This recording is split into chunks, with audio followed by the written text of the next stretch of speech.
All right, well, joining me on the line is Michael J. Panzner. He is a 25-year veteran of the global stock, bond, and currency markets. He's worked in New York and London for HSBC, Soros Funds, and J.P. Morgan Chase, just to name a few. He's also a New York Institute of Finance faculty member and a graduate of Columbia University. He is the best-selling author of When Giants Fall, an economic roadmap for the end of the American era, and also Financial Armageddon, protecting your future from 4 impending catastrophes. Michael, I was reading an article in the Wall Street Journal this week. It was talking about deflation worries for investors and for policymakers. The article said inflation worries have all but disappeared and that investors should continue to avoid gold, any kind of precious metals, and oil, which are the traditional inflationary hedges.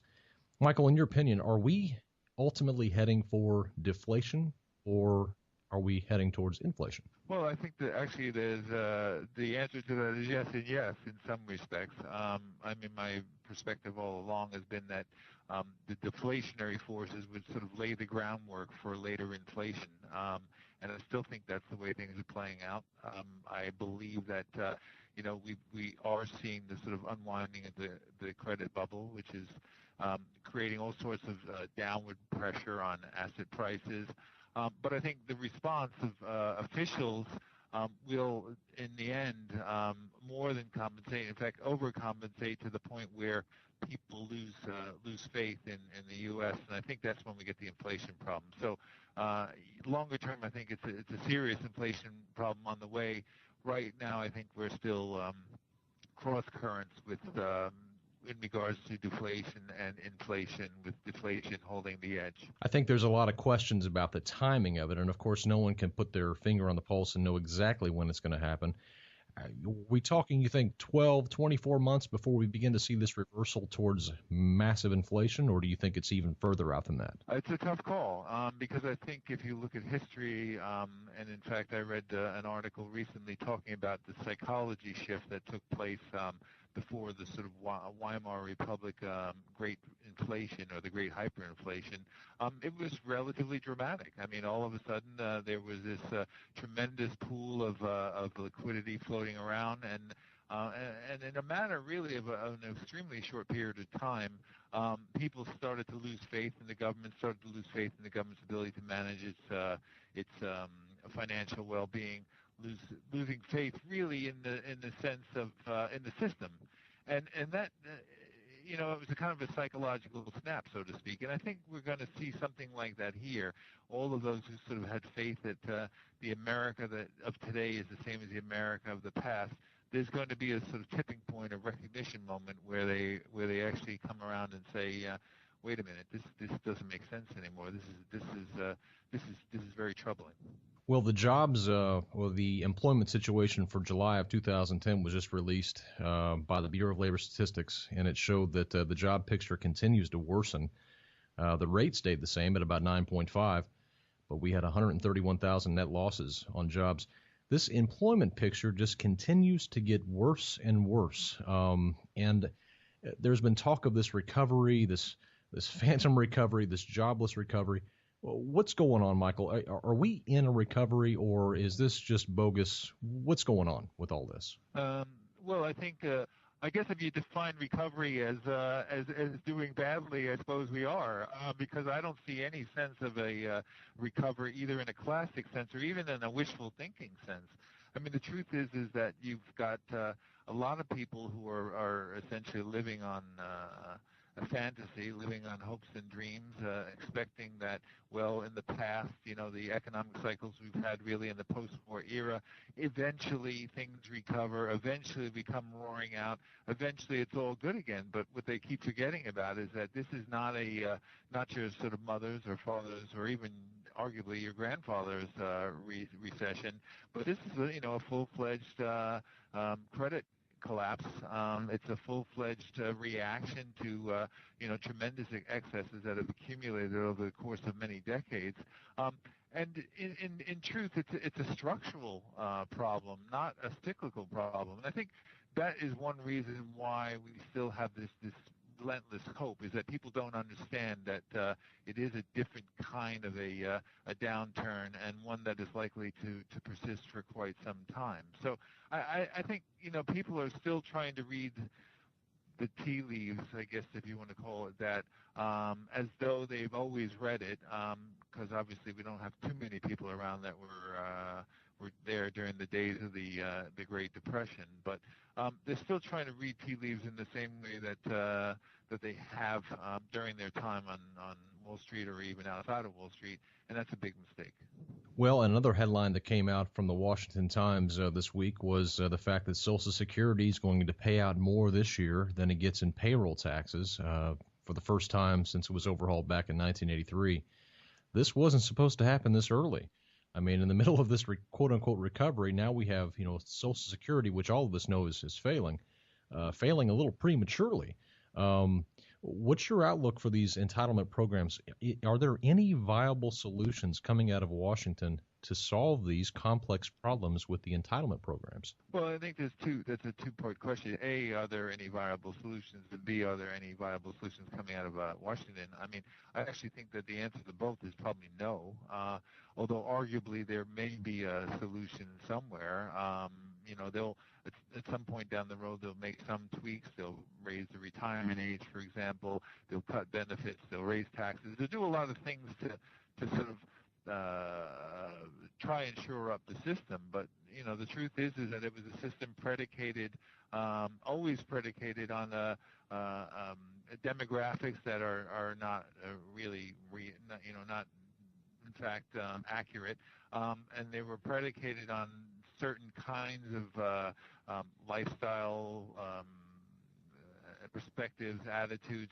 Everything has changed, I think, from the way it used to be. And the whole economics of it is the fact that we just have so few workers supporting the system compared to what we had before that it's really unsustainable the way it's structured. Well, I think with all of these, all this bad news, all this malaise, in your books you've discussed, how to protect yourself, what Americans can do to protect themselves. What are some of the solutions? I want to get into a couple of discussions with you about agriculture and precious metals here in a moment, but what are just some basic things that people can do to protect themselves, seeing all of the problems that we see around the country today? Well, I mean, there's two ways to look at that. I mean, the first issue is there a way to sort of change things? And my perspective is, unlike many, particularly policymakers in Washington, is that, there's a solution. I look at it as winter's approaching. You're not going to change the fact that it's going to get cold. You're not going to change the fact that it's going to be snowing and you're going to have snowstorms. What you really need to do is sort of bundle up, make sure that there's plenty of insulation in your house, and make sure you're really ready for the cold, I guess, for lack of a better way of putting it. So I think that's the first perspective, is you're not going to change it. You're just going to have to be able to cope with it. So I think that kind of drives everything else. I mean, you're coming into an environment where you want to essentially make sure that you're in a position where you can look after your interests, make sure you're essentially cope. What happens if you lose your job or whatever? What happens if you find yourself in a predicament in terms of your medical health, et cetera? So I think there's an essence of being prepared for challenges. But the other side of it, obviously, is where do you hide? Where do you put money? Where do you put your investments that you might have? Where do you live? All of these decisions, I think, will have to be taken with a lot more care than they have been now. And I don't think it's a straightforward answer. I mean, one of the arguments I think you've and others have talked about is, this idea of precious metals. Well, personally, I'm a pretty big bull in the long term, but in the short term, I think there are risks. I think these deflationary winds could have an impact and knock the price down and make it difficult for people who don't have a lot of staying power to hang on. Longer term, I think, for example, gold's probably a 5 or 10 bagger, and I say that with completely straight face. But I think it's not going to be an easy ride, and there's no push-button answers to that question. What about silver? How do you view silver versus gold? Well, I don't really draw the line that distinctly. I mean, I think, in the short run, you may see some more vulnerability for silver because of its industrial uses, and I think my perspective on the economy is that it's going to suffer.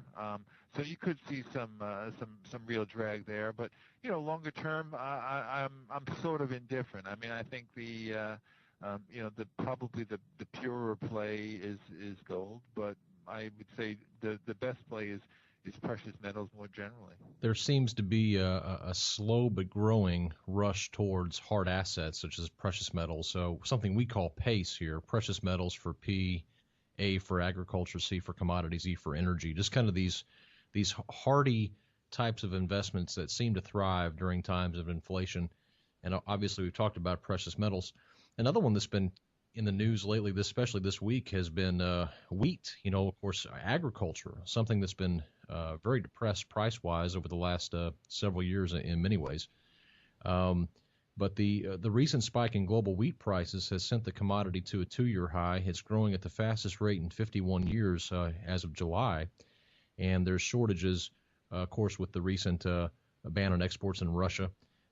So what's your outlook on the agriculture sector in the current economy? Do you think it's going to thrive? Do you have any particular favorites in that area? Well, I think, when you look at any commodity, and that includes agriculture, I mean, there's a number of influences. You can have, an inflation or deflation environment, either one, and still have one commodity or another being affected by specific news and specific developments like the weather, for example, that could be a sort of storm in a teacup. But I think my general structural view, and the one I espoused in my last book, is that hard assets will be the only real haven going forward in the world that I see, a world where you have essentially governments gone wild, where you have a great deal more conflict. I predict a world where we see world war, for example, and where we see many, many more cross-border conflicts. There'll be many attempts by governments, big and small, to sort of grab a bigger share of what people have. So you'll need some kind of a protection, and I think that will come through hard assets, and I include agriculture there also from the point of view that the whole resource issue, that there's things in food, water, energy, which are not really, in terms of available supplies, are not really matched to the kind of population growth we've seen and to the consumption growth patterns we've seen in places like China. So I am bullish on those long term, but again, my short-term view across the spectrum of both financial assets and commodities is somewhat cautious to negative, because I think there's a tremendous speculative element here, and I think we're still seeing the final throes of deflation relating to the sort of past bursting credit bubble. So I agree with the premise. Long term, short term, I think you have to be careful to read too much into the rise in, for example, wheat, because obviously it is somewhat driven by the fact that we've had this disease outbreak. We've also had problems in Russia. Whether those, in fact, are going to remain issues in the, a year or two out, I'm not sure.